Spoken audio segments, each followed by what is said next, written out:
Hello, everyone. Welcome to the Star Family Wisdom podcast. I'm Jenna Layden, founder of Star Family Wisdom and a former global vice president for Whole Foods Market. Thanks for being with us today.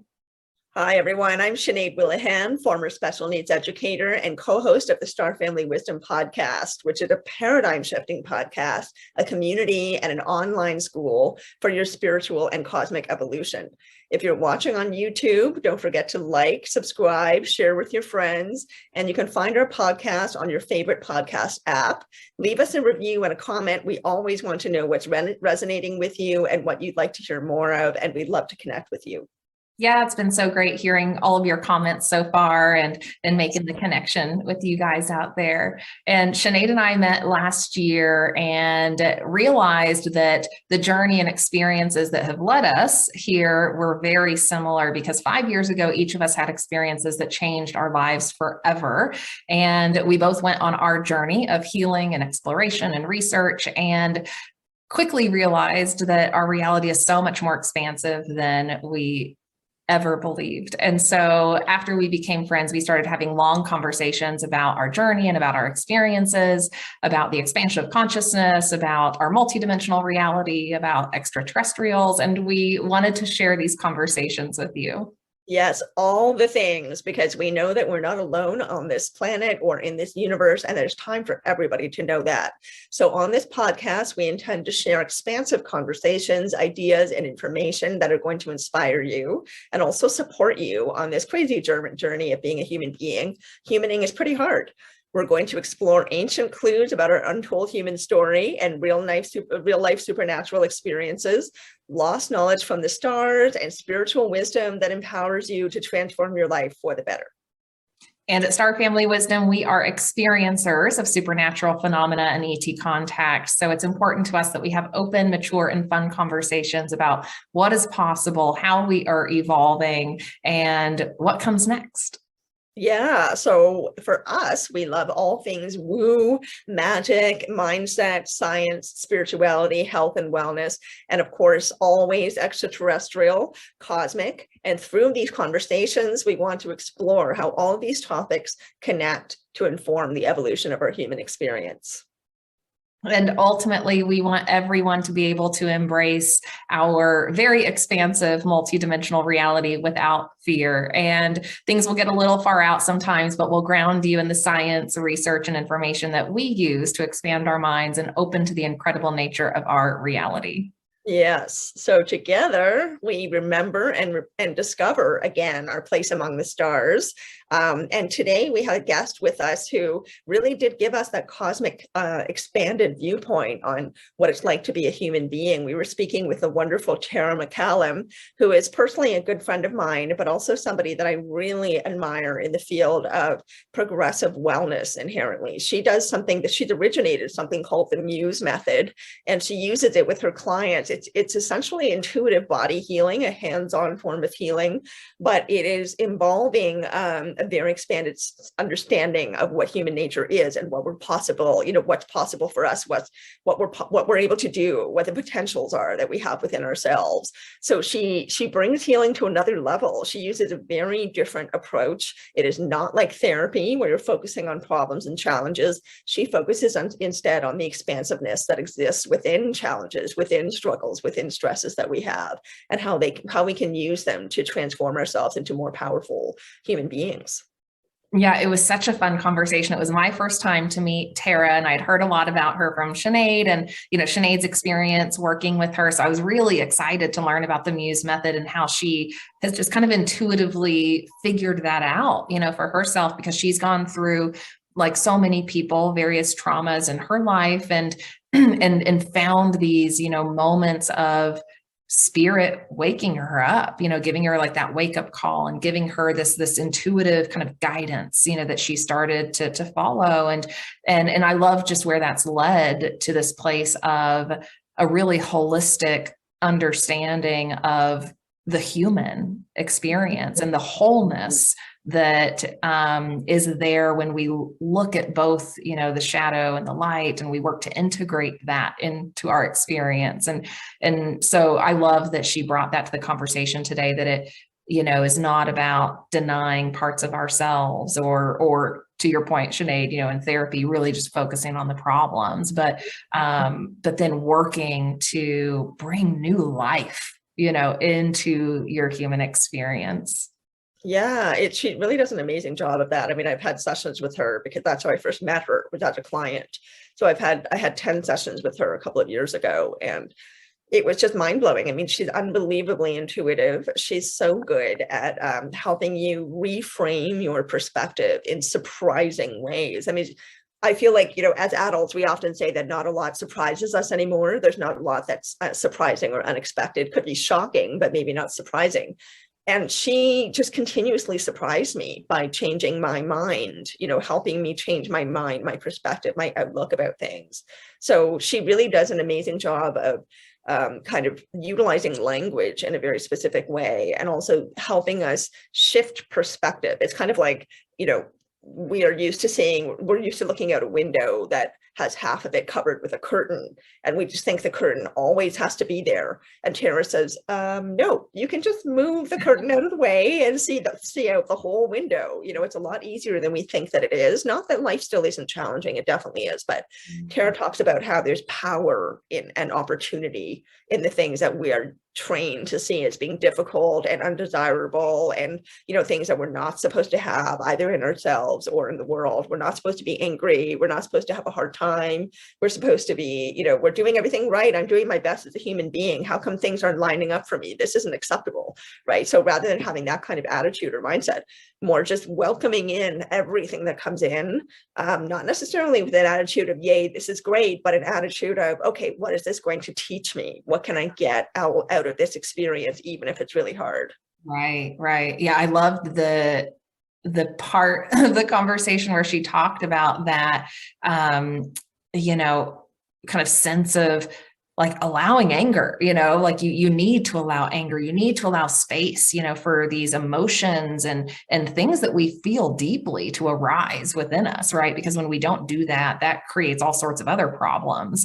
And so I love how she really invites that, invites that experience, which is uncomfortable for us. I think, especially in my journey early on, as I was, starting on the healing path, allowing those emotions to come up that I had been denying was really uncomfortable, right? Because we don't really get taught that that's okay, or we don't have people around us that are comfortable holding space for that. And that's huge, that we end up in these relational situations where we're saying, I don't want to see that anger. I don't want to see, the tears. I just want you to be happy. You just need to be happy over there. Right.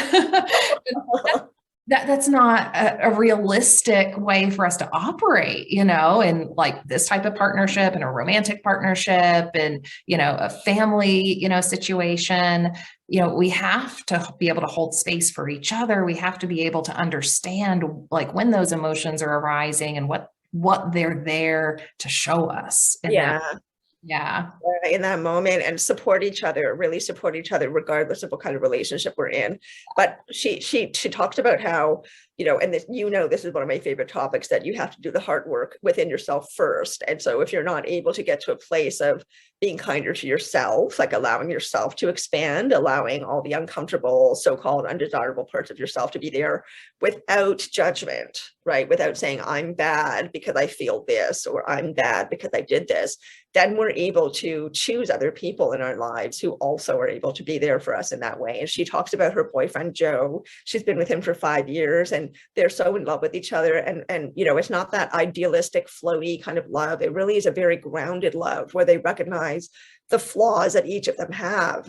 And Tara talks about how Joe just lets her be her full self, that he doesn't like it when she cries or she's upset, but he understands that she's able to be like that with him because he's allowed her to be that way with him. He's given her the space to be that way. Yeah. Yeah. And what a healthy approach, right? It's like, I think so many of us go through very unhealthy relationships where, that is not allowed at all, or it's, very combative or, something worse. And that is, an approach that can be invited in when we're ready, for that, when we're ready for that type of, relationship, whether it's romantic or otherwise. I loved how we also talked about the, like, contraction that happens, when we go into that place of judgment, or we go into that place of fear or worry around things in our life, right? I loved how she talked about, this idea that we always feel like we need to have the answers, right? And that comes from a place of worry and doubt and fear sometimes. And that contracts us and prevents us from, expanding into what's available, right? And calling in what's available to us. And so, she walked us through a really great exercise at the end of the episode. So watch all the way through, because at the end of the episode, she walks us through, a 3-step process that helps you when you encounter that moment of intense contraction. Yeah. And I love that she also dives into a couple of her own really difficult experiences that she had. Like, she had a really terrible divorce, but she's still on good terms with, she managed to create good terms with her ex-husband. And then also she talked about this illness that she got, which ironically was called HELP, which she took as the universe saying to her, you really need to address the ways in which you're neglecting yourself.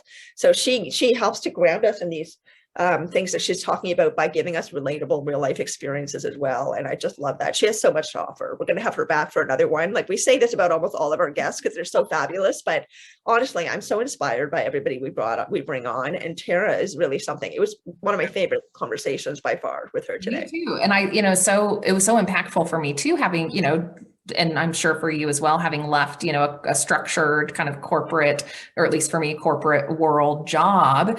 And, in that setting, in our previous lives, there's a lot of that, just go, go, go, and, operate at your full capacity at all costs, not tuning into yourself, not showing up, as vulnerably as you can, with others, because you're in this place of just achieving and accomplishing, and her journey, realizing, having this wake up call that, she hadn't been listening to her body. She really hadn't been, allowing, herself to operate in a way that was actually really healthy for her, is such a huge lesson I think so many people are going through right now. And, I think even the pandemic, kind of helped that shift for so many people, that we started to realize, what have we been doing? Why have we been operating in these really unhealthy ways? And so I think her story around her journey, with that, is going to be so impactful for people who are, maybe still in that place.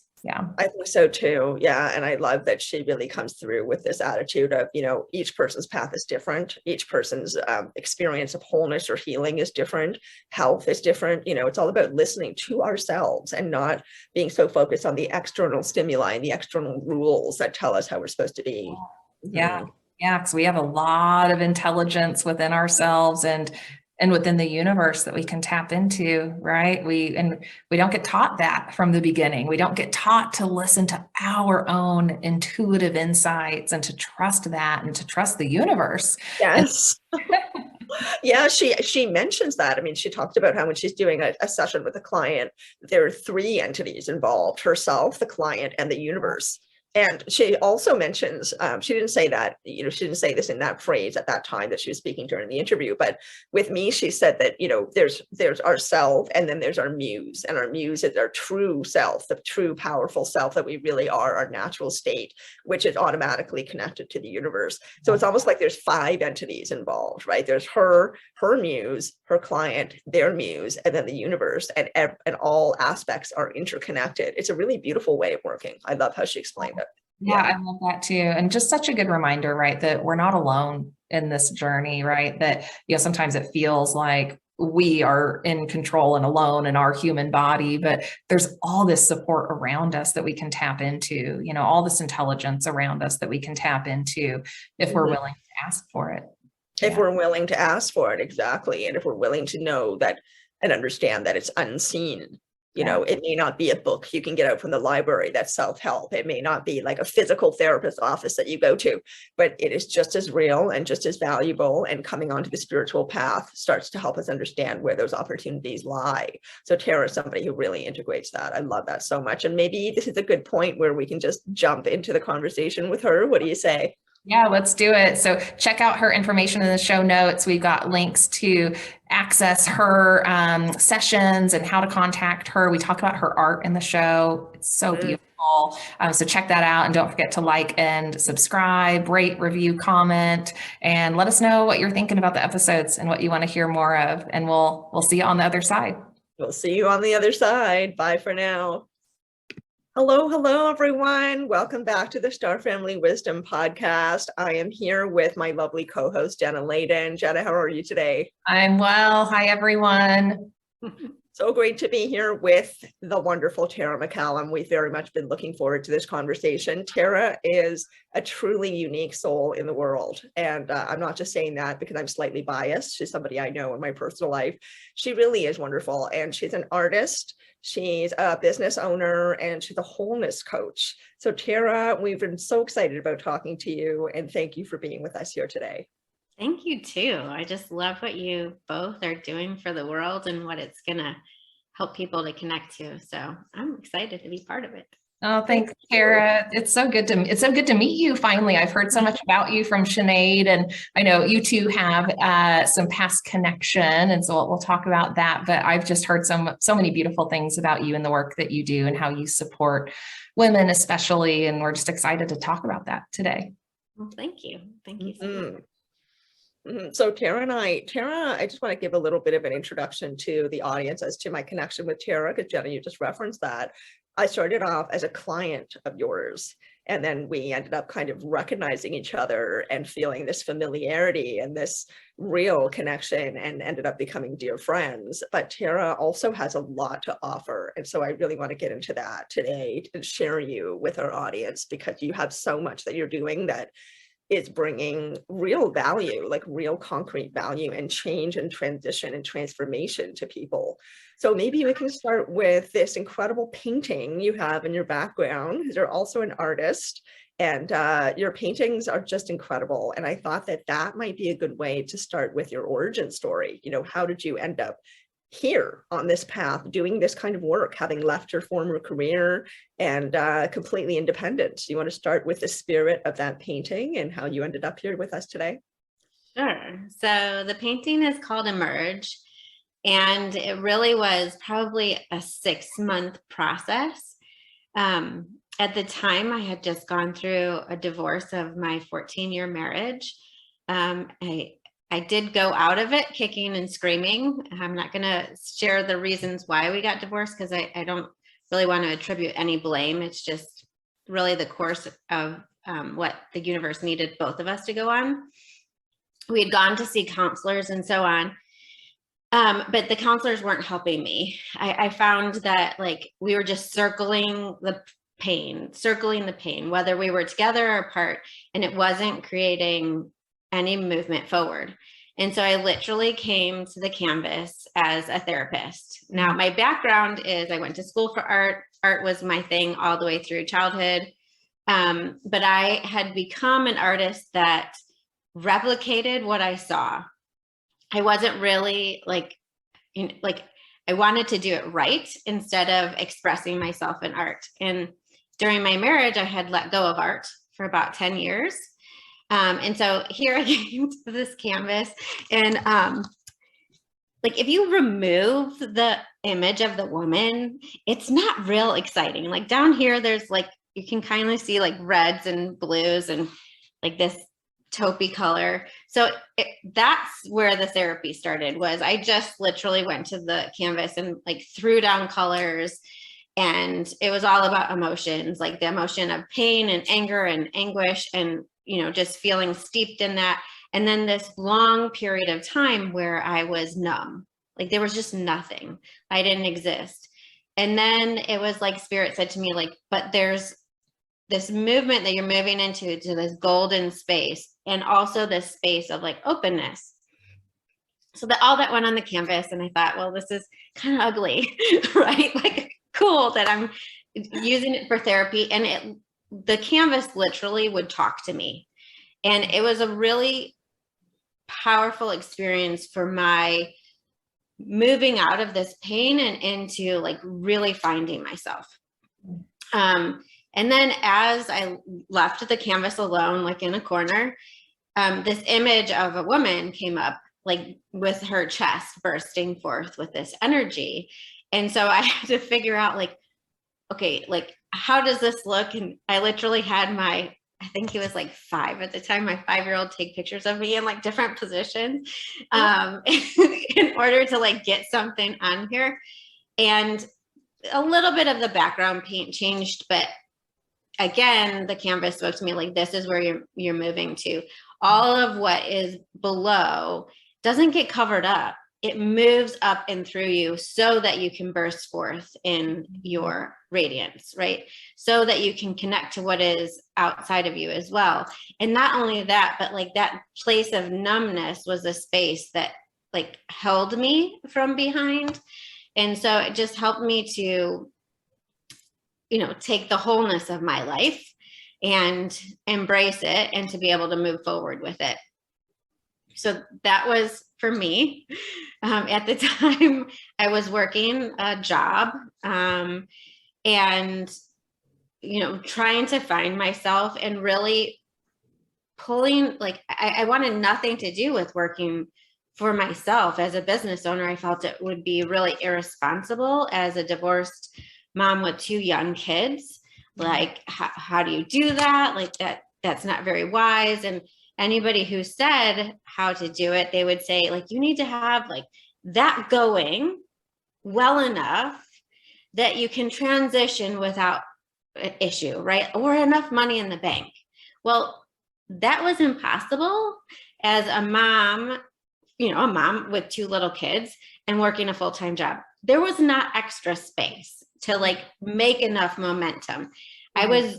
I was doing, I'm trying to think, from the time my marriage ended, about a year later, I became a coach. And at that time I was doing like a law of attraction coaching. But it wasn't enough. It wasn't enough. And it was literally a friend who said to me one day, you're just never going to do this. You keep talking about it, but you're never going to do it. So maybe just stop mentioning it. And I was like, I took a step back. I didn't get mad at her. And I was like, wow, I have been talking about this for a couple of years. And I'm a mom for 2 boys who I want them to live a life where their words match their actions. Mm-hmm. And so if I don't match my actions that mean the most to me, am I really showing them that whatever we desire is possible? No. I was like, I'm not showing them. I'm telling them, and telling them is worthless. Right. And so I actually talked to my ex-husband about it. He was this is the craziest things. He was one of my biggest supporters in leaving my job. Oh, that's beautiful. He was like, you should do this. Like, I've always thought you could do it, which I didn't understand because I really never thought that you could see who I was or understand what I was about. But I think it was another experience for me where the Holy Spirit or the universe spoke through someone in order for me to hear where I needed to go. Mm. I was just thinking that it sounds like your friend saying that was like spirit. Oh yeah. A message. Yeah. It happens so often for all of us. It's just, I think we have to be startled into like really hearing it and receiving it. So yeah, that's where the momentum started, is in me embracing myself the whole life and then taking leaps of faith. Wow. That's big. That's kind of scary, like you said, as a mom of 2, and to not have this just like safe, secure, structured, job and to just venture out on your own. Like, what sort of support system did you have as you went through that? Like, how did you support yourself in that transition? Great question. So, I think at the time I had maybe $8,000 or $10,000 in the bank. So I had a little bit, but that's not much, right? When you have expenses, we had our own home and had all of that. And then I was like, if I have to, I'll dip into like my 401k. So I did all the research, like what I'm going to lose if I dipped into it. But I'm going to tell you, my biggest support system was I leaned fully into the promise of the universe. And I knew that all the way through my life, I'd had my own back. No matter what had happened, like I'd had my own back. And so I had to, like, every time I would get scared, I would just say, you've never failed so far, in a way that like has left you, you know, on the street. And literally I've been on, I say on my own since I was 15, because I was emancipated at 15. And so if you can be that bold, and I did not see myself as bold at 15, but if you can be that bold that you're following your way forward, you can guarantee that the universe is going to come right behind you and go, if you just listen, I've got you. Like, we're doing this as a co-creation. And so that's what I had. I didn't have anybody else. My parents had already passed.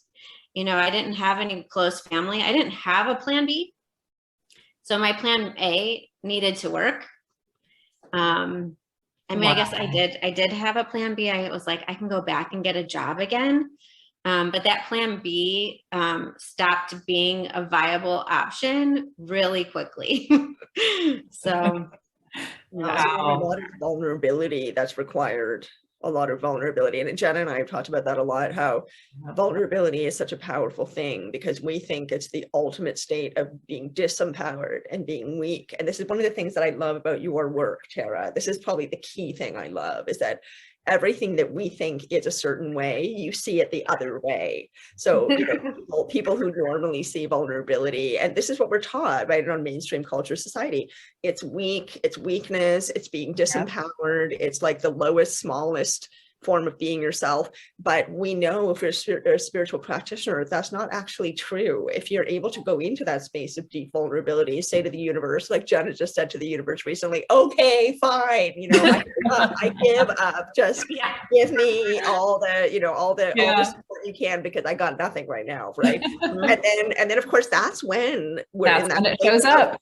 Yes, that's when the universe shows up more, because we're in that place of full receiving. So I just love that you talk about that, Tara. And you know, I'm thinking right now about your sickness, your life-threatening sickness that you had, which was called HELP. Yeah, I mean, the actual name of the illness is called HELP. If you can talk about that, because that's another amazing example of you being in such a state of deep vulnerability, and then, you know, the universe comes through. Can you talk about that a little? Yeah. Before I talk about that, I just want to say the space of vulnerability, to me, that is true vulnerability. It's having ourselves open, knowing that what's going to be showered upon us is kindness and grace. Whereas most people think it's like, you know, somebody cowered over being whipped or something. Right. But our true vulnerability is opening ourselves up to receive and to give, right? It's like, that's the power. So to me, I'm like, whenever I'm feeling the quoted vulnerability, I'm like, I just actually move to this space of like opening up my body to remind myself that's truth, not what I am projecting on myself. I did help. I find it comical that the universe did bring me this syndrome, which is really scary. So I was pregnant with my first son, and we were, I want to say 7 weeks before he was born. And the pregnancy I really ignored. Like, I was so about being productive that I hated when anybody pointed out that I was pregnant or that I should sit down or anything else, because I was just like, ignore this. When I'm a mom, I'll let you know. But like, just ignore this. Like, I can keep on going. I was that person where I'm like, I'm fine, let's just keep on going. And I ignored all the signs of the body. And so my body was like, okay, girl, we're gonna like bring you a real wake up call here. So HELP syndrome is where your liver enzymes spike, your platelets diminish, so much so that you don't clot, but also you could bleed out of anywhere, like your eyes, your nose, your mouth, if you're cut, right? And so here I am about ready to have a baby. I didn't know that was what was happening. I started having contractions, but they were odd. And So I went to my doctor, and there's 4 women there. And the one woman who had said to me, you know, the best way to have a baby is naturally, and to like wait, you know, like wait until you're really dilated. That's who I saw. And she sent me to the hospital right away. And I was like, thumbs up, because if I'm only 2 centimeters dilated and she's sending me to the hospital, something's up. So I was in question there. The second doctor who was on call came up, and she was mad that she was called, because she's like, you're only 2 centimeters dilated.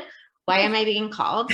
And then she left the room and never came back. And who came in was the anesthesiologist. And he's like, we're going to take you in, and we're going to like, you're going to have your baby today. So I was freaking out, and they're like, this is a big deal because you could bleed anywhere, but we're going to do a C-section. So my mind is like, you're going to cut me? Oh my God. And this is going on. And they're like, because if you don't have your baby today, you could die. Oh, wow. You could die because your organs could explode. Oh, Right? geez. Yeah. Oh my God. That is so scary. Totally scary, because I'm like, I've got it, right? I'm the person who I've got it, and like nothing bad's ever going to happen to me. I was what I call toxically positive. You know, I had gratitude journals at the Yazaz, and Right. you know, I could do anything.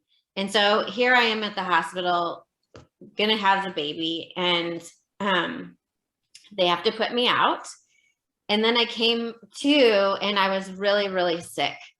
And I remember sitting in the room on the second day, like in the hospital room, and the nurse saying to the main doctor, so the fourth one actually, she's like, do we need to take her to ICU? Like, does she need a blood transfusion? Like, this is really bad. Wow. And I know that this is where spirit spoke again, because my doctor said, take her off of everything. She will heal herself.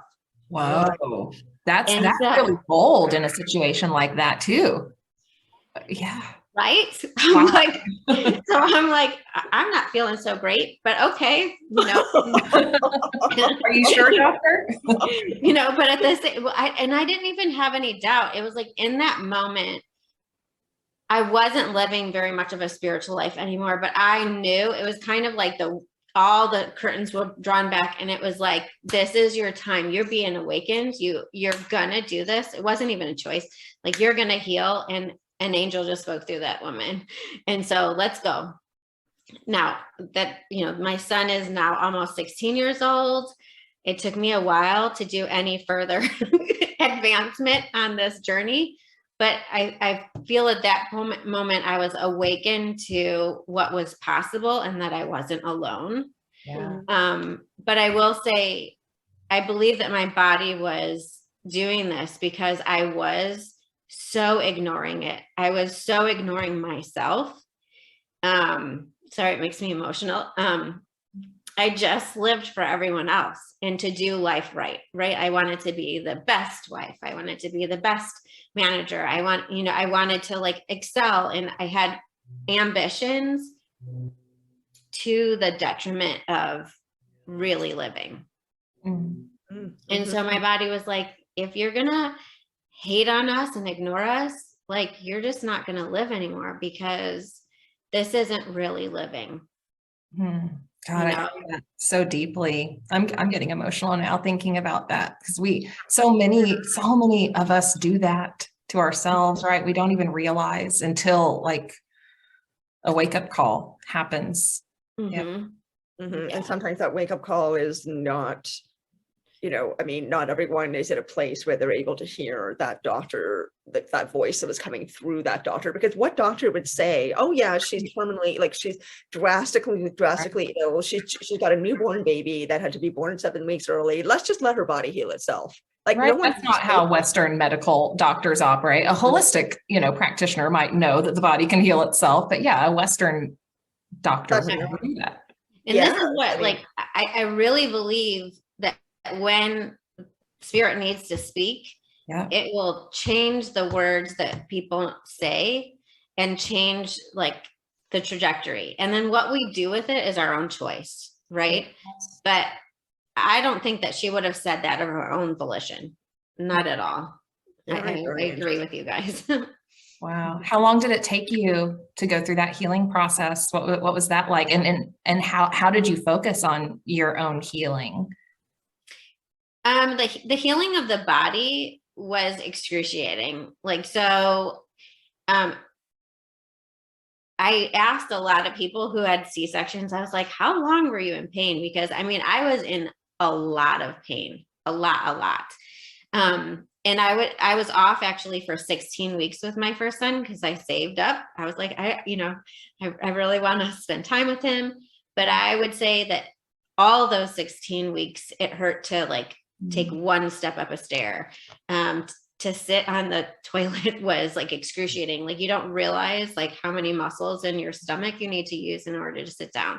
This is not the general experience for people with C-sections. It was just that my body was so messed up inside from HELLP syndrome, and it's very rare. So they didn't have aftercare. They were like, "Ooh, good, we got you through. You didn't die. He didn't die. Fantastic. Go home and be okay." Wow. And so the general thought, even for my husband, is you're at home, like, let's go, like, provide, let's keep on going. So I would say, I don't know, like, it just happened by itself. I didn't go into consciously taking care of myself or taking time out or anything consciously at that point. There was an invitation for awakening.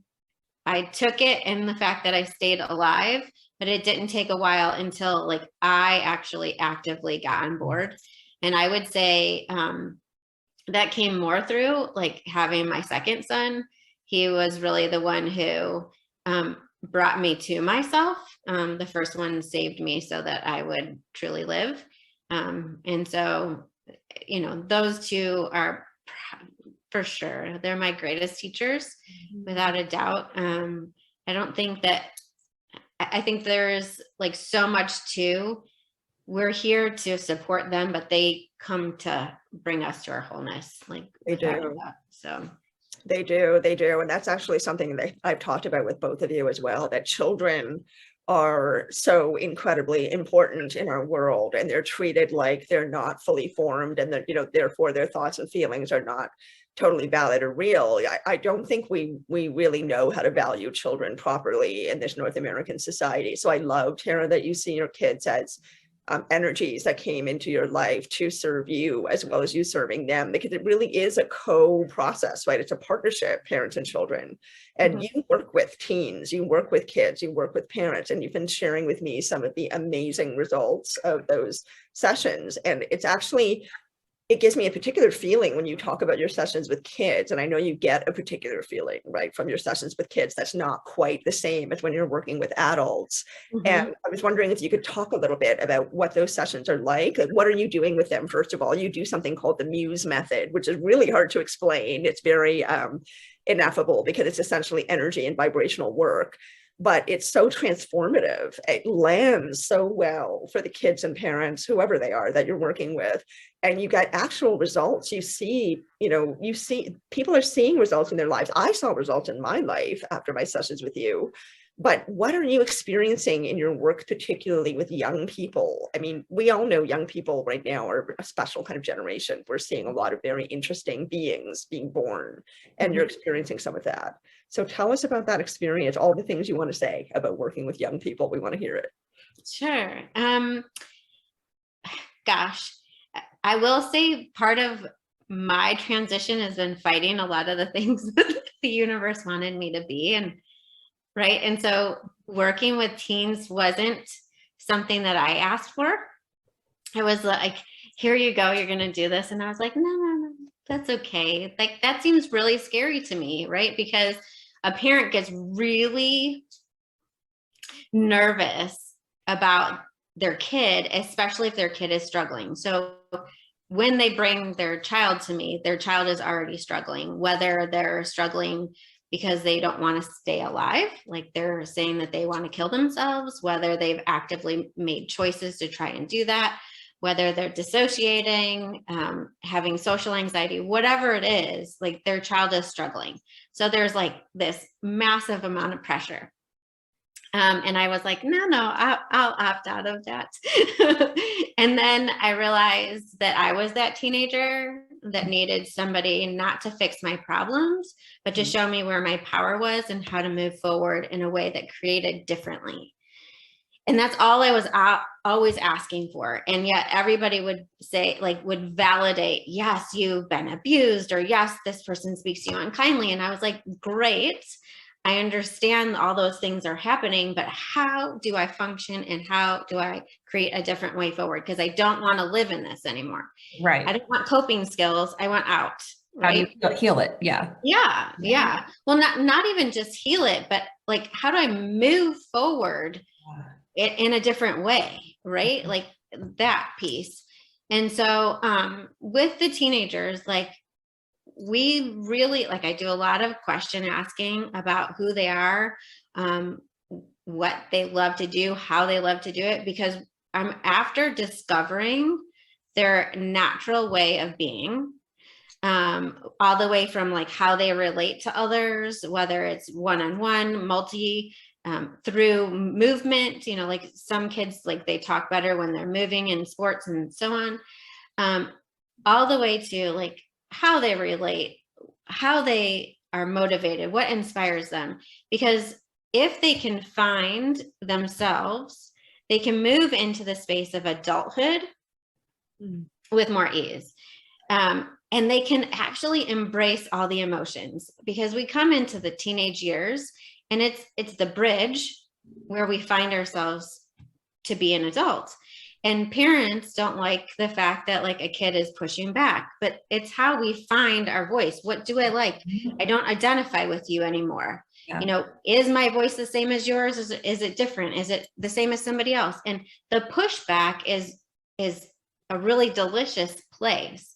And so not just helping them with it, but also helping the parents to identify, like, this isn't them, you know, acting out. This is them trying to find themselves. And society, school, you know, even being a loving parent can sometimes get in the way of a child finding their own way forward. So that's what we look at. And then we do look at some of their struggles, whether it's, you know, going into a group. How do you handle going into a group thing if you are an empath? And a lot of them don't know that word, right? They don't realize I'm absorbing all these other people and all of a sudden I'm crowded out, right? So that takes me to what the Muse Method is. Like, there's different things. So there's like two levels of it. One level is what I give to people to do themselves. And then the other level is where I tap in to them in a session. So the first one, it's really easy, and it's your hands on your body, close your eyes, you're using breath. But the fourth piece is what's so important, and it's what makes it so different from everything else. You're breathing life into yourself. Because if you take up more space in your own body and the space around you, the things that are crowding you out can't stay there. They just can't. And what most modalities, even that I learned, focus on is removing the ice or the rocks. And then that space that had ice and rocks in it is primed for more ice and rocks. So you get out of the session and then you go and find the thing that it just feels right there. If coldness feels right, or shards feels right. And so people just keep putting the same crap back in themselves, and they don't actually find more of what got hidden in themselves, whether it's their voice, their expression, their desires, all those things that maybe somebody made wrong, or maybe we just were like, ooh, I was praised over here, and so I need to keep doing the things that like get me praise. And you lose sight of, oh, but these things like give me meaning, and like they make me feel alive. So that's where we focus, is how to feel alive. And the other piece is not just to feel alive in yourself, It's to how to feel alive and function with others. Mm. You know, because we need relationships, and that other person isn't here to make sure that we're always okay. Right? Like, Say that again. I think we all need to hear that again. right? All the other people aren't here to make sure I'm okay on every given day and every given moment. Gosh. Yeah, it's like on us, right? Yeah, it is. And then it's on us. And when we come together, like, those bring new experiences and we expand. So part of it is also where there's holes that we often go, oh my gosh, this is where I'm wrong or I'm hurt or whatever. Those are often the places where somebody else gets to fit in, you know? And so like our life expands, but it gets filled in instead of like putting a Teflon coating over it, where it's like, I don't want you to see this. Stay over here. It keeps us separate. If you actually expose those areas and you go, I don't know, like, you know, what you're mentioning, Sinead, that Jenna did, like, universe, like, I don't know, like, just show me the way. That's where all of a sudden the universe is like, oh, you're finally willing to listen. I can come into those gaps that you don't have any idea of, and then I can expand your dreams and I can make it even better. So that's probably the piece that I love the most. I love helping people to function as themselves in the world, but in a world where you connect, that's where it gets so powerful. Yeah. And that's that's where, like, yeah, that's where like life then reaches a whole new level, like in a whole new level of meaning and purpose. And, I was reflecting on what you were saying about helping people operate in the world as themselves, right? We, a lot of us don't even come into the world being taught that we are a unique being with unique passions and skills and interests and things that will light us up. And it takes so long to figure that out for so many people, right? And to even have permission, to find that, we talk about following our highest passion a lot, right? Like just what's lighting us up, what's exciting us, and reminding ourselves to go there. But it's a journey to get to that place where you're allowing that. And I just love that you are helping young people on that journey in a way that, so many people didn't get to experience. I think that's so powerful. And I just want to appreciate you for that, Tara. Thank you. Ditto. I want to also, like, in conjunction to what you just said, Jenna, and what you were saying before, Tara, you talk a lot about honoring, right? Like, you use words in a way that I really love. You have a way of reframing things for people so that suddenly we see space where we didn't see space before, or there's a word that you use instead of other words that we use more commonly. What that make us, like, just this one word is honoring, for example, instead of boundaries, that make you just go, oh, like there's all this space within that way of thinking, right? Because it just takes one word to just switch our thinking or switch our mindset or our attitude or perspective in a way that is enough for us to see another door that can open. So how do you talk, can you talk about how you involve honoring in your work? Because it directly relates to what Jenna was just appreciating about you, and the fact that I know so many of your clients love that you address things in this way that we're just not used to. I don't even know how to phrase it. It's like, it reminds me a little bit, your approach reminds me a little bit of photography. There's this concept in photography, in black and white photography, where you see the light in the photograph or you see the shadows in the photograph, right? Like you can put it in relief, in white relief or in light relief, and we can put it in darkness relief. And you don't see those two things as good and bad, as polarizing concepts, right? The shadow and the light, you don't see them as polarizing. And so you're reframing these concepts that we have so firmly cemented in our minds that have to do really about separateness, right? And you're about wholeness. So when you talk about honoring, you're talking about honoring our wholeness. And I'd love to hear you speak to that a bit. Yeah, I think I even said for a long time, I wanted to move into my greatness. And then I do this thing where like, I'm always looking at my own words and my own desires. And I was like, but I want to be loved, and all the other parts, right? Not just my greatness, because like I can't be great all the time. And it was just this real, almost like a harsh reality. I just can't do it. I can't do it. I can't do it. And like I wanted to allow somebody in who would love me. Okay. So we can want somebody to love us, but not allow it.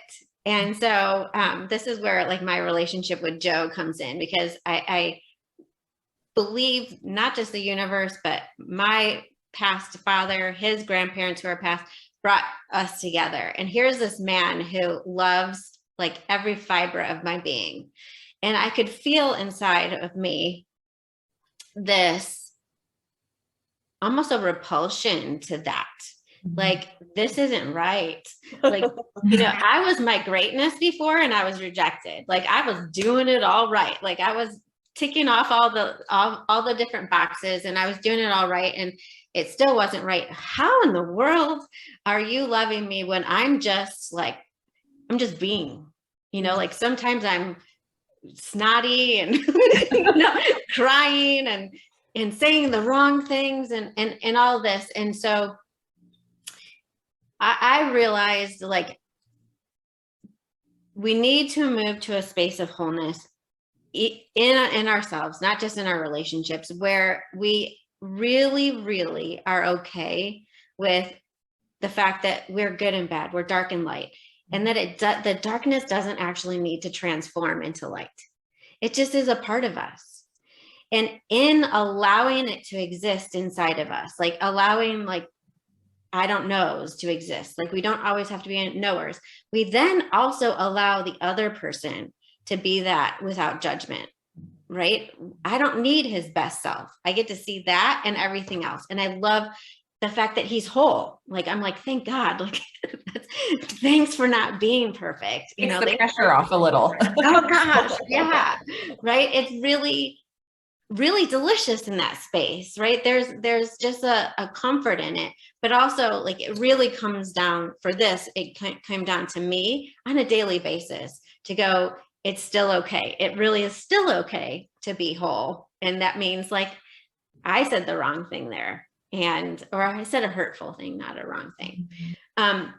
So when it comes to working with clients, I feel like I've been that space always with them of let's just discover what's showing up. Because the other side of this is a lot of our gifts show up with pain or anguish or I don't want to do it, right? Like being an empath can show up as like, this is really painful. Like, why in the world was I given this gift? And so we look at that, but we also turn it over. I always, like you say, like, it's like the underbelly, like, but if you're absorbing this, what else are you absorbing that you're not acknowledging? What else do you know that you're not acknowledging that you can like ask for more of that and then use that as a momentum going forward? And so it's looking at both sides of things all the time and just being grateful. Because they both using it. Yeah, they both have power, right? That's what you talk much about, that fear has power, anger has power. Oh, yeah. I love anger. Like, so, and it's because like everybody says like underneath anger is sadness. And I'm like, not always. No. Underneath anger is like this huge catalyst for change. And so if you just ask anger, right. Well, it's like those two are like on the other opposite ends of the spectrum, right? And so if you tap into anger, it will move you into action if you ask it questions. And so I'm like, oh, like if I have a client right now and she's like, that's an emotion I don't ever feel. And I'm like, maybe it's because you haven't let yourself, because if you're telling me you're frustrated, that's a form of anger. It's just that you sweep it aside and you go into the sadness instead of like using the power of that for transformation. And you know, so there's so much power in every single emotion. And that is one of the ways that we can be non-judgmental. It's like, where is the power in this? Instead of saying, oh, how do I get rid of it? How do I ignore this? How do I get this out of my relationship or out of my teen? It's it's like, oh, this is exciting. What can we do with it? Like, what is this actually bringing you? And then it is like, so you keep mentioning like honoring and boundaries. To me, the definition of boundaries is putting up walls or lines. And if I put a line up or a wall, well, first of all, if I said to you, Sinead, you know, you can't go past this wall with me, it feels rejecting. It feels like you're all of a sudden the villain and I'm the victim. And then also there's this like rebel inside most of us where if there's a wall or a line, we want to push it, right? So we've actually just invited somebody to push our lines and our walls, which is not what we want. It's not at all what we want. And also with boundaries, most of the time we stick around, we stop moving. So we're like, until you meet my boundary, I'm not going to move. So I'm going to stick here, right here with you. I'm going to keep showing up until you change. Whereas honoring is all about us. It's saying, gosh, this conversation is really toxic for me. I love you, but I'm going to walk away for right now. Right? Like this isn't working for me. I'm not going to make it all about you, but I'm going to walk away and then I'm going to come back at another time. And if the conversation goes that direction again, I'm going to walk away again, but I'm going to keep on moving. And the back door is always open, because if you want to be in the space that like this great conversation happens in, I'm open for it. But if you don't, it's on me to walk away and go find that. So sometimes we're walking away from friendships, relationships, whatever, but we're also not just walking away, we're walking towards. Honoring requires of us to know what we want. Not just what we want from others, but who we want to be. And we're like I loosely say friendship. I was in a conversation for a little while with somebody, and anytime we would text or talk, it would always turn negative. Like every time, like she was very, very negative, and then I would become negative. And so I spoke about it and I said, you know, this isn't fun for me. This is what I like. And, you know, I tried to change myself. Like, okay, I'm just going to talk about things. I'm going to ask different questions. And I was like, this isn't working. And so in the end, I had to go, the relationships I love are the ones that are like deep and meaningful. And we both go out like feeling expanded.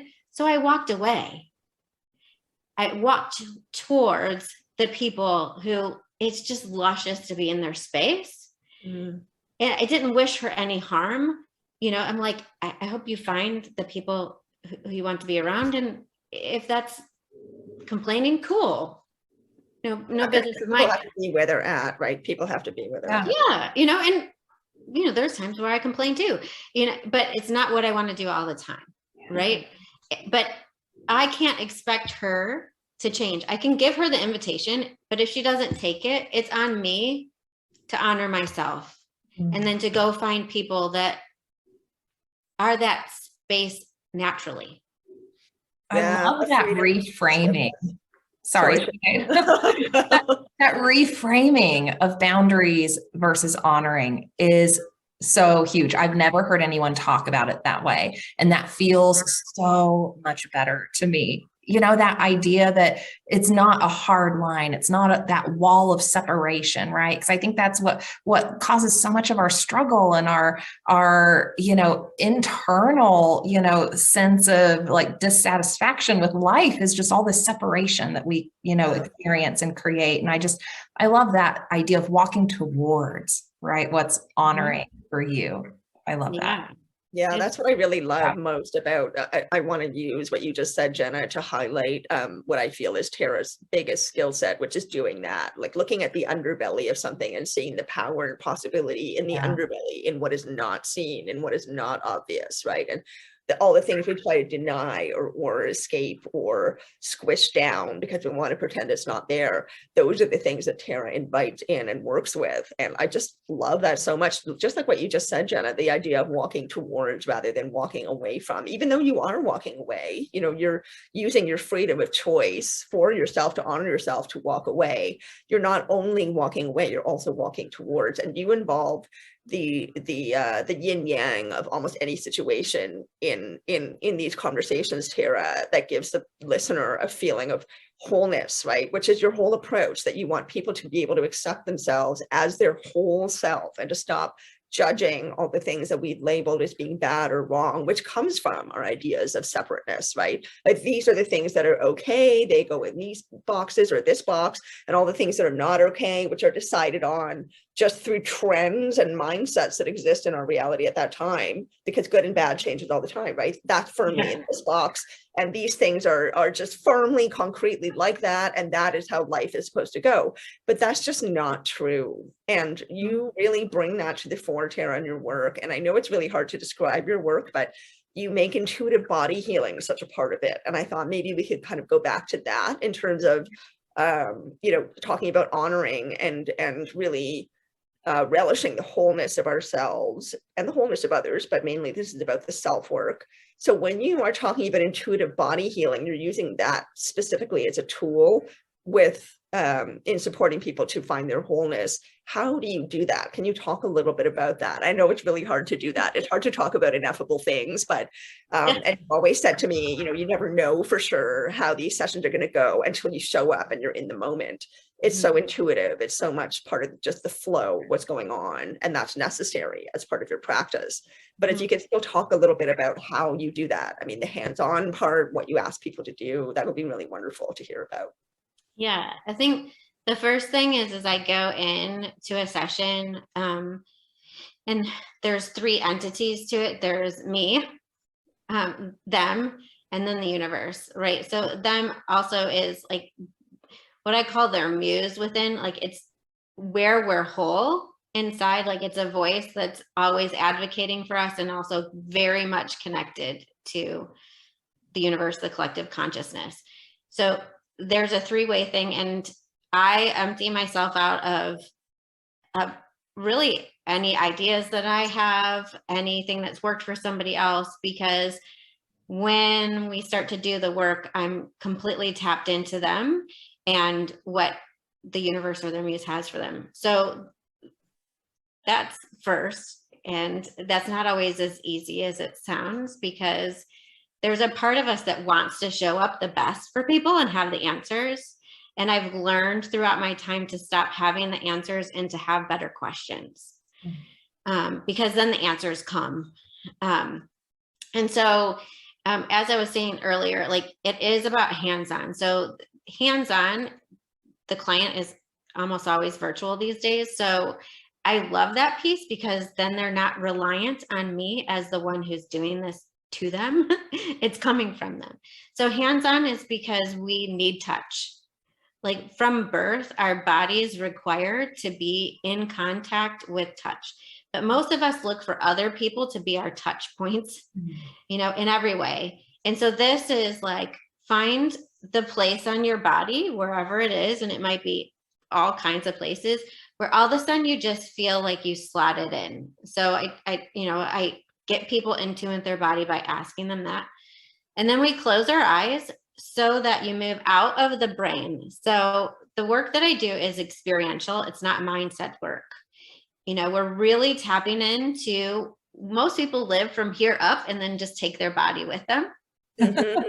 So I'm awakening the here down, where our cells and our whole, everything that we are has so much wisdom, and it's really connected to the universe. And so it's why we know, but we can't explain. Like, I need to go there. That person's mine. And if you gave me half an hour, I'd be able to explain it. But my body knows initially, like, oh, something bad's going to happen. Like, I need to move out of the way. Whatever it is, it's not just gut instinct. It's literally every single cell of our body that has information for us that most of us have been taught to ignore. Yeah. And to silence, right? And so all the way from like how we want to move to desires we have to instinctually reacting. So that's why we close our eyes, so that we get into the body. And then we use breath, because breath reminds us that we are connected. It also, to me, breath is the reminder that we are not just here as a giver, we're here as a receiver. We cannot exist if we are not connected to receiving. So those three, if you want to do it, we could do it for like 30 seconds. Yeah, that would be great. I was just thinking that. You read my mind, Kara. So I just want you to tap into yourself. And so the best way to do it is if we all close our eyes and just breathe, and then you move your hands until you find the place where you're just like, okay, there. And then we'll just sit there for like 30 seconds. Okay. So if you guys can say to me, I'm there, because I'm going to close my eyes and do it too. But allow yourself to move a little bit with your hands.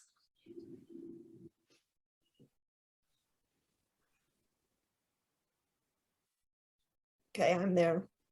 I'm there. Okay. So we'll just breathe right here. And again, the intention is to breathe life into who you are. So you take up more of your body and your space around you.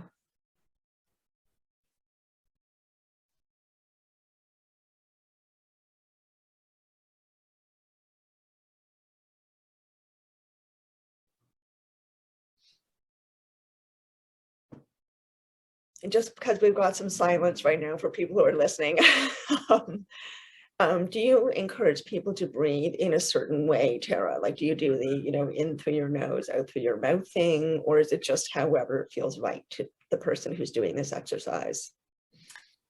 So generally it's however it feels right. So I'll let you guys open your eyes, but so we can come back for a second, and I'll talk about breath, but even for the 30 seconds that we did it, how do you feel? Good. Prince. Yeah. Awesome. Sinead, where were your hands? I didn't see. Where were your hands? My hands were on the back of my head, one on the back of my head, which is a place that Tara introduced me to, actually. Like, I wasn't connected to that at all. I was I don't know why. And then she said, try the back of you. She's incredibly intuitive. So we were having a session and she said, I feel like you've got this energy in the back of your head, just try putting your hand there. And I put my hand there and it honestly felt like something was unlocked. Yeah, so ever since then, I've tried to make a regular practice of putting my hand in the back of my head, and then usually my chest feels good. Yeah, so the breathing helps me go into my body. I just immediately feel more in my body. Yeah. I went to my womb. I thought up here at first, but then it felt like I needed energy and connection there. Yeah. Mm-hmm. Mm-hmm.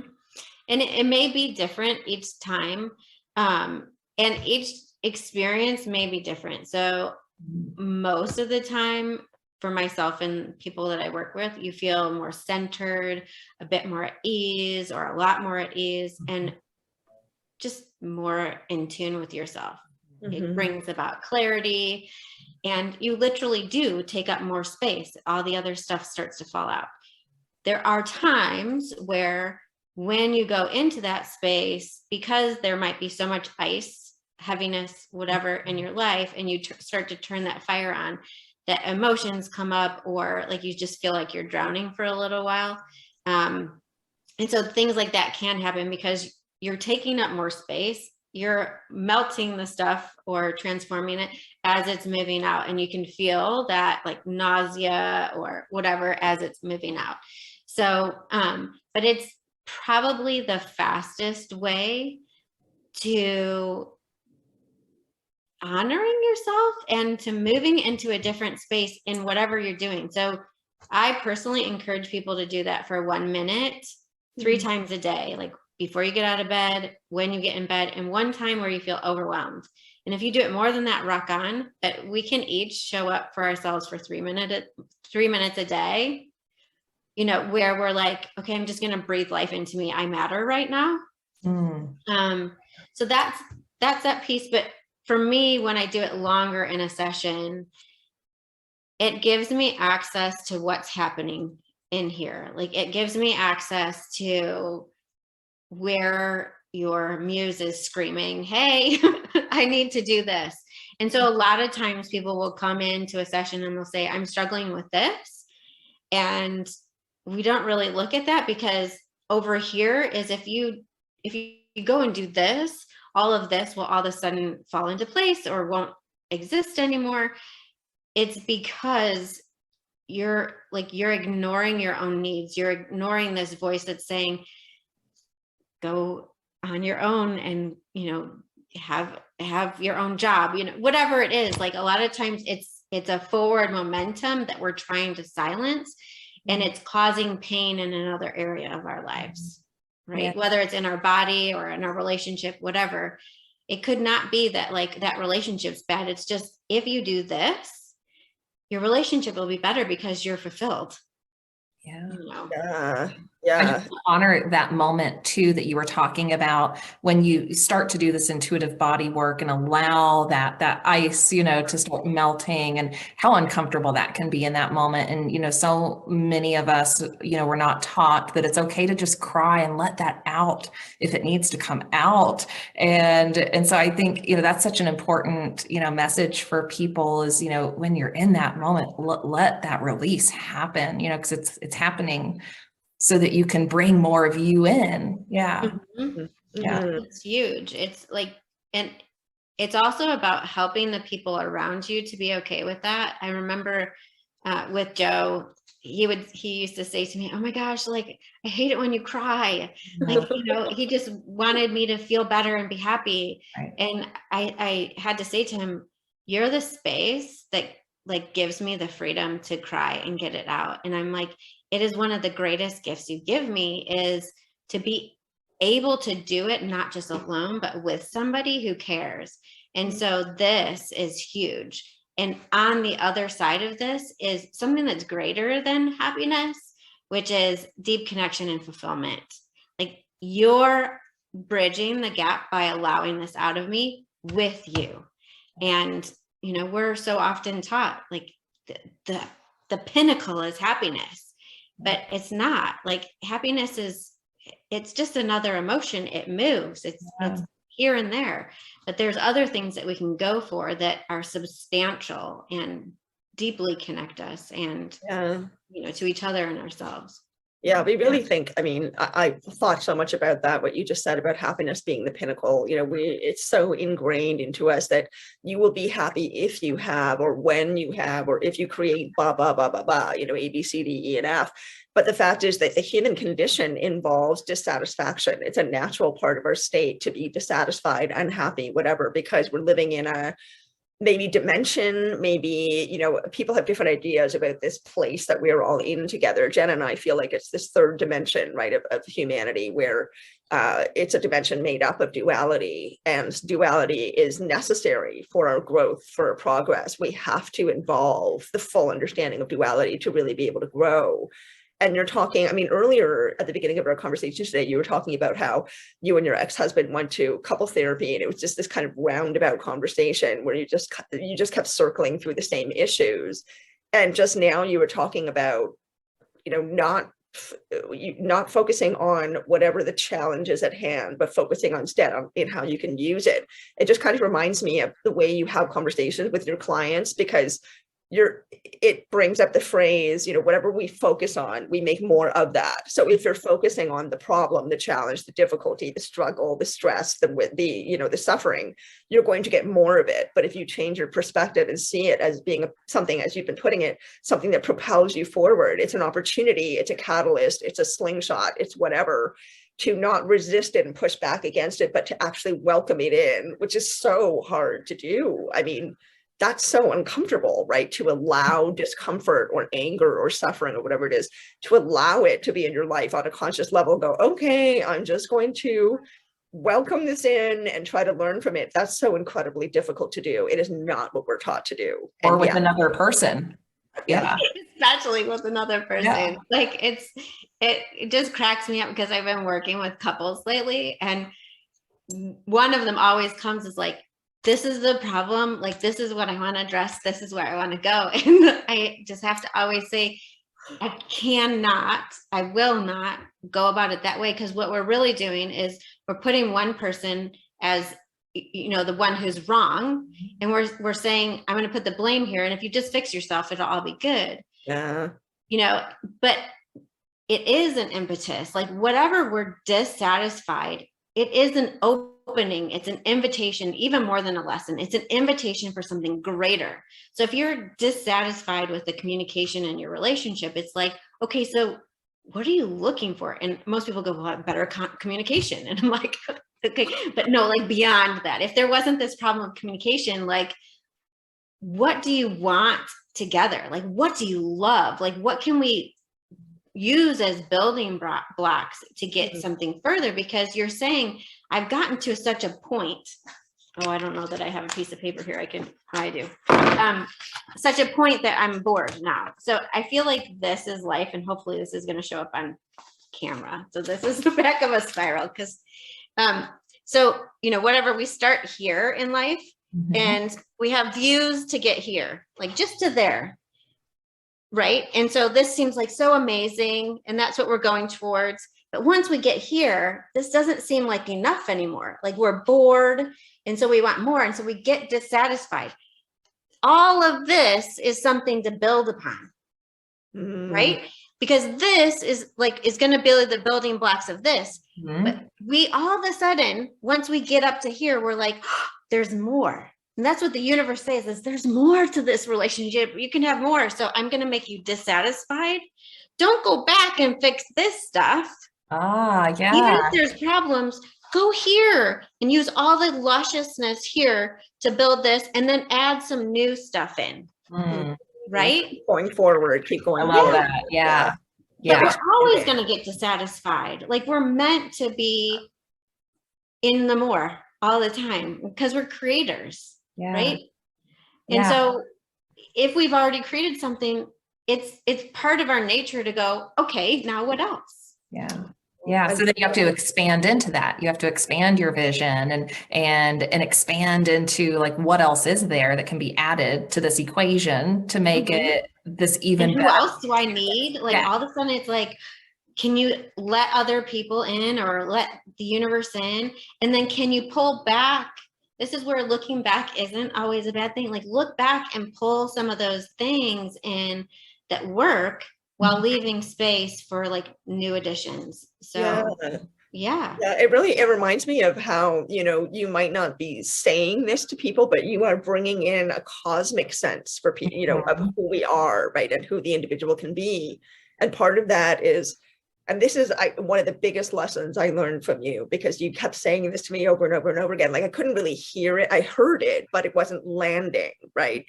And I had this sense in myself of, you know, it's possible to know something, but to know it where you were alluding to before, where most people live, which is basically the neck up, right? We live in our head, we live in our thoughts, not so much in our body. So when your knowledge or understanding lands in your body, that's when I personally feel like I really get it. And so you kept saying to me, Sinead, allow yourself to take up more space, allow yourself to take up more space. And I was really contemplating that and thinking, okay, well, what does that really mean?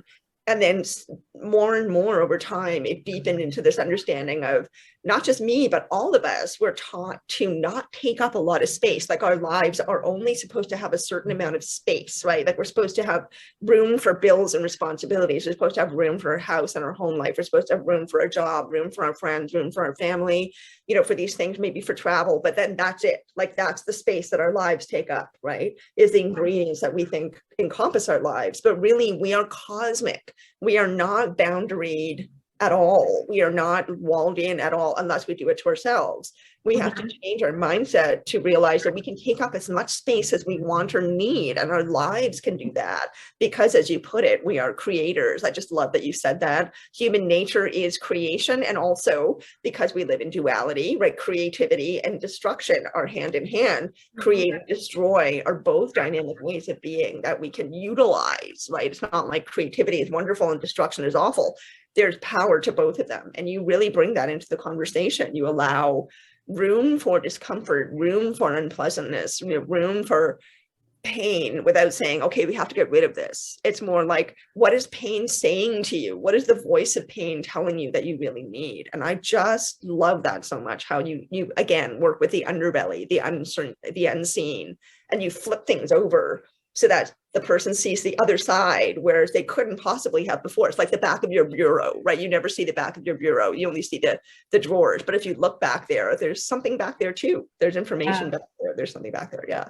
Well, I love what you were saying too, Tara, about like the creative process too, right? You know, when we're kind of stuck in that struggle place, or something's not working, or we're getting dissatisfied, it's like, how can we just get more creative, you know, about what the vision is here, and how can we bring an even better, bigger vision to life? And I think, you know, we find ourselves so stuck in that place sometimes, right? Because like you were saying, Sinead, you know, we're meant to be big creators, you know, in our life experiences, and we can create and develop anything we can imagine. We just have to have the inner, you know, sight and creativity and vision to do that, and then bring it to life. And I love that you bring that into relationship, because that's, you know, I'm reflecting back on my experiences, you know, that's not something we're taught, you know, about relationship. It's like, how can we get really creative about the relationship together? Yeah. That's a piece, is like, a lot of people will talk about, how do I make that one happy? How do I make her happy? Whatever. But there is a third entity in every relationship with it, which is the we. Like, how do I take care of we? Not just, are you happy, but are we happy? What are we doing in that space? Like, how are we having fun? Because otherwise, two people are happy and they're moving separately away from each other, which I think is a lot of relationships. But I also think that you talked about imaginings, and even though I'm an artist, I'm not a very good visualizer. And so when people say like, oh, can you visualize this? I usually can't. And so I've really gotten good at knowing there's a greater vision than I even have thought of, and to ask the question to be shown it. Ooh, or I like that. ask, like, to allow it to happen through me. So that, like, I feel like the universe whispers to a lot of us and says, I need you to rise into this place. And I'm like, I can't see that. Or I don't want whatever that's even feeling like. And yet the willingness to go, you know that I'm going to slot into that naturally. Take me along, allow me to surrender to it. You know, you going back to your word vulnerability, there's a lot of surrender to becoming the fullness of who we are, instead of, I think we put a lot of coats on that snuff out who we truly are. And we put pressure on ourselves to figure that out ourselves, right? And then that's the mind and the ego getting in the way, when, to your point, we have all of this support out there that we can just ask for, right? To help show us a bigger vision, you know, because the universe has so much more in store for us than we can even imagine, right? Like, our vision can be pretty big, but it can even be limited, right? Compared to the universe. Who are we compared to the universe, right? When we can tap into, you know, that whole, which we are a part of. Yeah. It's our natural state. I mean, it really is our natural state. Yeah. And that's something I love that you address also, Tara, because, you know, we've talked about how, not in a lot of depth, but we've played with the idea of, you know, you're born into a new body, because all three of us believe that the consciousness of any human being is eternal, right? That we are on this eternal journey of discovery, growth, and challenge, and all of it to try to advance our consciousness, right? That's the whole purpose of being alive, I think, anyway. And then, so we're born into a new body, we're a newborn baby, and we're in our natural state of just receptivity and joy. And, you know, like, this is why babies are a joy to the world, because they really are the most pure, and I don't like the word pure, but the most, I guess, accurate representation of our true state, right? Of just softness and receiving and joy, and also wordlessness. Right? Like, there's a lot of communication that goes on between human beings that does not actually involve words. And Tara, you've said so often that it's really difficult for you to describe with words, with language, what you do and how it works, because language, you know, especially I think at this key time in humanity where we're seeing such huge growth in spirituality for human beings. And we're seeing this massive shift and change happening all over the earth. That people have opportunities to learn and grow in different ways, right? But that our current language is incredibly limited in terms of being able to explain that process or that experience. And so that feeling of knowing that you were talking about earlier, Tara, where, you know, all your cells just know, you have that sense. Everyone can relate to that. Everybody knows what that feeling is like. It doesn't matter if they're in the spiritual community or not. Right. There's this deep, integral, innate, universal, I think, part of ourselves that just knows.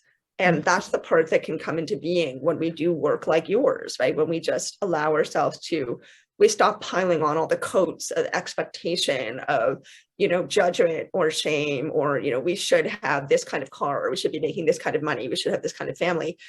Just shedding them all, lying back on the ground with our arms open, like in your painting, and just saying, okay, universe, I'm here. What do I do next? Right? Yeah. And just asking the questions. That's something you talk a lot about too, is asking questions rather than using pre-existing knowledge or understanding, which could very easily be flawed because of our conditioning. So I'd love to hear you talk a little more about asking questions and how that process works.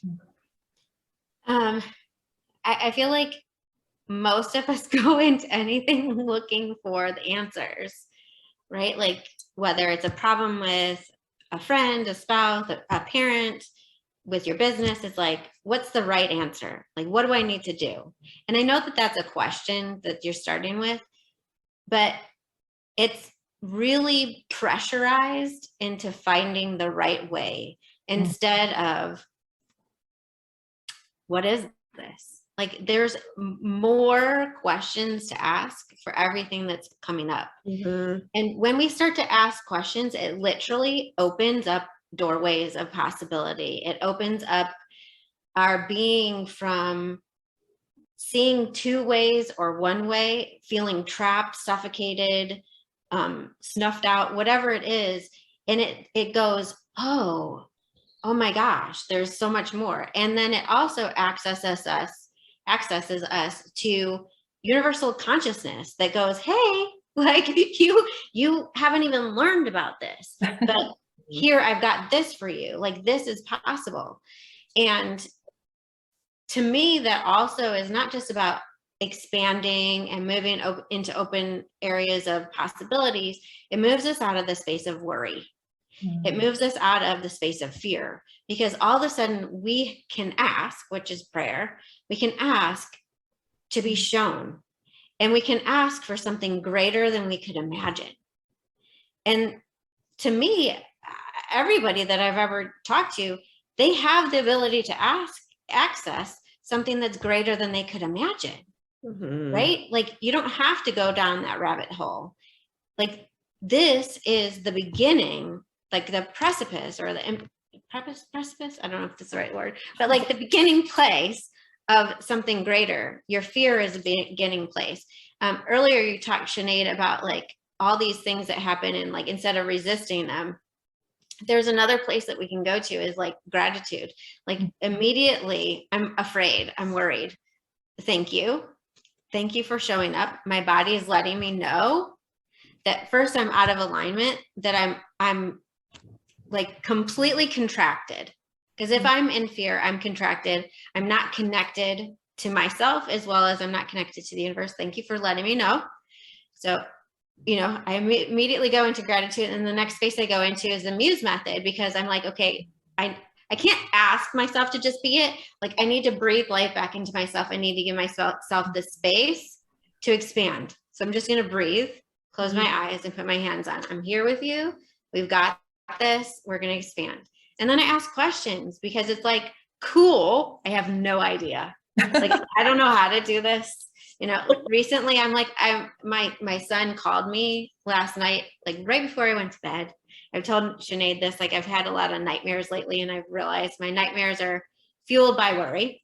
And so he called me and he's like, Mom, on Friday, can we go and have a long talk? Because I'm not doing well. And I was like, thank you so much for telling me right before bed that you're not going to milk and that you can't talk about it right now. And we're not going to talk about it for a couple of days. So for anybody who doesn't realize, I'm divorced. And so my kids are not currently at my house right now. And I was like, okay. And I was like, okay, wait a minute. He's an infinite being. I'm an infinite being. I just contracted. Like, not only am I not believing in him, I'm not believing in myself or the universe to have us. So I'm just going to breathe. And then I'm going to ask. And then I'm going to move to the space of meditation, which is receiving. And I'm going to say, universe, you're going to show me how you're going to support my child, how you're going to create something greater for all the people involved. You know, even the people who may be creating pain for him. Like, how can you bless them as well? Because I don't know how to do it. I don't know how to do it. So I'm going to wait for your divine intervention, and I'm going to keep on leaning in and praying for that and asking for that until you show me. But I'm not going to contract, and I'm not going to go into worry. But every time worry shows up, because it does show up, I'm going to go back to those three things. Thank you so much for showing me I contracted. I'm going to breathe life into myself, and then I'm going to ask. I'm going to lean. And this is where, like, sorry girls, but I have to swear, I'm going to lean the fuck in. Like, you know, like, there's just times where it's not just like a nice thing. You're like, oh, I'm going to, like, I'm letting go all the way into that place, because I don't have me right now. Like, I don't even know how to have him. And that's a really difficult place for a mom to go. Like, I don't know how to have you. I don't know how to make things better right now. But for whatever reason, something I know for sure is this is showing up in order to open something greater for you. So I don't know how to do that. I'm just going to keep on asking until it happens. That is such beautiful advice. And I think you just gave us all permission to not have the answers anymore. And I love that. I love that, because we get so hung up on having the answers, right? And I love that reminder that pulls us into that contracted place. And it's all about allowing and surrendering and asking and knowing that, yeah, there is that higher intelligence, that greater force we can tap into. That's beautiful. That was such a good reminder for me today. Thank you. Well, I think that's probably a good note to wrap up on. I was going to ask you if you had any advice for our audience, and I think you just answered it in your last comment. So maybe tell us, Tara, where people can find you. How can they get in touch with you if they're interested in working with you? Sure. So my website is my name, so taramccallum.com. And then I also have a YouTube channel that is youtube.com/Tara McCallam. And we'll include this in the show notes as well, Tara, to help people out. Yeah.